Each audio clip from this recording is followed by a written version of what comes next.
नमो भगवते वासुदेवाय। आपका मेरे चैनल में बहुत बहुत स्वागत है।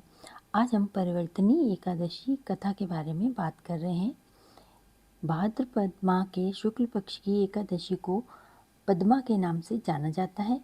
इसे हम जल झूलने या परिवर्तनी एकादशी कहते हैं, जिसकी कथा इस प्रकार है। भाद्रपद माह के शुक्ल पक्ष की एकादशी को पद्मा के नाम से जाना जाता है। इसे हम जल झूलनी और परिवर्तनी एकादशी भी कहते हैं। इस कथा का संबंध राजा मानधाता से है, जिन्होंने प्रजा के लिए पद्मा एकादशी का व्रत किया था। शास्त्रों में भगवान श्री कृष्ण कहते हैं, इस उत्तम व्रत का अनुष्ठान जरूर करना चाहिए। पद्मा एकादशी के दिन कथा के बाद जल में भरे हुए घड़े को ढककर दही और चावल के साथ ब्राह्मण को दान देना चाहिए। साथ में छाता और जूते भी देने चाहिए। दान करते समय मंत्रों का जाप करना चाहिए और कथा जरूर सुननी चाहिए। पौराणिक कथाओं के अनुसार एक बार युधिष्ठिर ने भाद्रपद माह के शुक्ल पक्ष की एकादशी का नाम, देवता और पूजा विधि के बारे में पूछा, तो प्रभु श्री कृष्ण ने कहा कि हे युधिष्ठिर, भाद्रपद के शुक्ल पक्ष की एकादशी पद्मा यानी कि परिवर्तनी एकादशी है। इस व्रत की कथा को सुनने और पढ़ने वाले व्यक्ति को सभी पापों से मुक्ति मिलती है। इस दिन भगवान ऋषिकेश की पूजा की जाती है।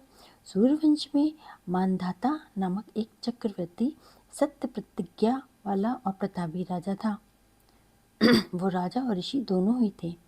उनके राज्य में अकाल नहीं पड़ता था और प्रजा को मानसिक चिंताएं नहीं सताती थीं और न ही किसी प्रकार का प्रकोप होता था। उनकी प्रजा निर्भय, आर्थिक रूप से धन समृद्ध वाली थी। महाराज के कोष में केवल ईमानदारी से अर्जित धन का ही संग्रह था। उनके राज्य में समस्त वर्णों और आश्रमों के लोग अपने अपने धर्म में लगे रहते थे। मानधाता के राज्य की भूमि कामधेनु के समान फल देने वाली थी।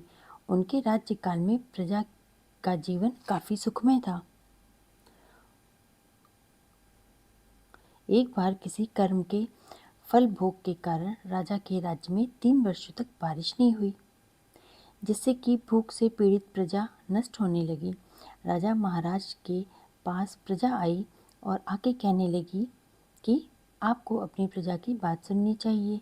जल भगवान का निवास स्थान है, इसीलिए वे नारायण कहलाते हैं। नारायण स्वरूप भगवान विष्णु सर्वव्यापी हैं।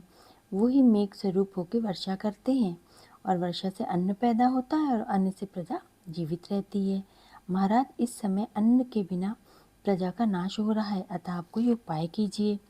राजा ने कहा कि आपने सही कहा है, अन्न को ब्राह्मण कहा गया है।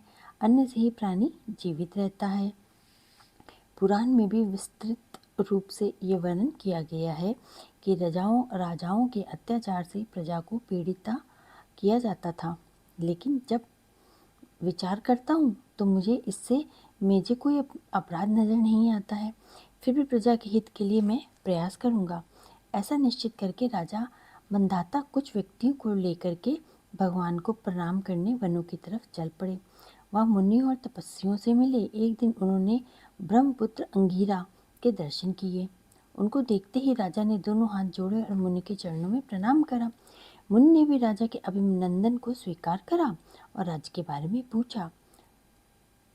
राजाना ने प्रजा का हाल बता के मुनि के स्वास्थ्य के बारे में पूछा, तो मुनि ने राजा को आसन और अर्घ दिया। मुनि ने राजा के आने का कारण पूछा, तो राजा ने बताया कि मेरे राज्य में सब कुछ अच्छा चल रहा था, लेकिन किसी कारणों से वर्षा का अभाव हो गया है। इसकी वजह मुझे नहीं पता है। तो ऋषि अंगिरा बोले कि सत्ययुग में सबसे उत्तम युग है। इसमें लोग परमात्मा के चिंतन में लगे रहते हैं। इस युग में केवल ब्राह्मण ही तपस्वी होते हैं, दूसरे लोग नहीं। तुम्हें राज्य में एक शूद्र तपस्या करता है और इसी कारण वर्षा नहीं होती है। तुम इसके प्रतिकार में यज्ञ करो, जिससे यह दोष शांत हो जाए। तो राजा ने कहा, मुनिवर, एक तो वह तपस्या में लगा है और उसका कोई अपराध भी नहीं है, इसीलिए मैं उसकी तपस्या अवरोध नहीं उत्पन्न करूँगा। आप दोष को शांत करने के लिए किसी धर्म का उपदेश कीजिए तो ऋषि बोले, राजन, यदि ऐसी बात है तो तुम एकादशी का व्रत करो। भाद्रपद मास के शुक्ल पक्ष में जो पद्मा एका नाम की एकादशी होती है, उसके व्रत के प्रभाव से निश्चित ही उत्तम फल प्राप्त होता है। तुम अपनी प्रजा और परिजनों के भलाई के लिए इस व्रत को करो। ऋषि का यह वचन सुन के राजा अपने घर लौट आए। उन्होंने प्रजा के साथ भादों में पद्मा एकादशी का व्रत किया। इस व्रत को करने से मेघ पानी बरसने लगे। हरी भरी खेती में फिर से हरा भरा सब कुछ हो गया। सुशोभित होने लगी। उस व्रत के प्रभाव से सब सुखी हो गए। तो इस प्रकार से हमको परिवर्तनी एकादशी का या जल झूलनी एकादशी का व्रत करना चाहिए पूरे ही नियम के साथ। और इस व्रत को करने से आपकी सभी मन की मुरादें पूरी होंगी, जैसे कि राजा की हुई हैं और उनकी प्रजा की हुई थी। तो आप इस व्रत को जरूर करिए। हर हर महादेव। ओम नमो भगवते वासुदेवाय। अगर आपको कथा पसंद आई हो तो चैनल को लाइक और सब्सक्राइब करिए। धन्यवाद।